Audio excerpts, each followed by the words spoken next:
अस्सलाम वालेकुम, welcome to food eat simply. आज हमारी किचन में बन रही है मकई की रोटियाँ, लेकिन यूनिक रेसिपी के साथ। आमतौर पे मकई की रोटी बनती है घर में, लेकिन ऐसे कभी नहीं बनी। आज हम आपको सिखाएंगे यूनिक रेसिपी के साथ मकई की रोटियाँ। इसके लिए हमें चाहिए 2 प्याली बेसन, 1 अंडा, 1 टीस्पून नमक और 1.5 कप दूध। सबसे पहले हम बाउल में लेंगे अंडा, उसको अच्छे से फेंट लेंगे। इसको फेंटने के बाद इसके अंदर हम एक प्याली करके बेसन ऐड करेंगे।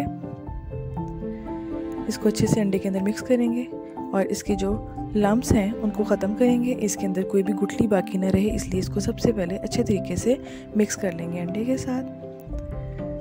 उसके बाद इसके अंदर डालेंगे हम 1 टीस्पून नमक। नमक डालने के बाद उसको भी अच्छे से मिक्स कर लेंगे और साथ ही इसके अंदर हम दूध ऐड करेंगे। दूध को आहिस्ता आहिस्ता इसके अंदर मिक्स करेंगे ताकि इसकी गुठलियाँ भी बाकी ना रहें और दूध भी अच्छे से मिक्स हो जाए। दूध इतना डालना है कि इसका मिक्सचर पतला हो जाए। काफ़ी पतला हो जाएगा तो ये हमारा मिक्सचर तैयार है। अब इसे हम अच्छे से रोटियां बना सकते हैं। सबसे पहले हम इसमें डालेंगे पैन में ऑयल, जो कि मैंने देसी घी यूज़ किया था। 1 टीस्पून मैंने इसमें ऑयल देसी घी डाला है। उसके बाद हम इसके अंदर डालेंगे वो मिक्सचर जो हमने अभी तैयार किया है।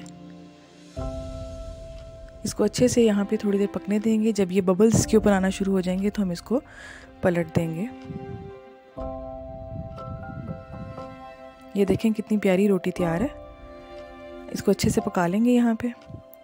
अब बिल्कुल भी पेड़ा करने की ज़रूरत नहीं है, आटा गूंदने की ज़रूरत नहीं है। बस इस तरह से मिक्सचर बनाएं और आपकी मकई की रोटी तैयार है। ये बहुत ही नरम, बहुत सॉफ्ट, बहुत मज़े की ये रोटी बनती है।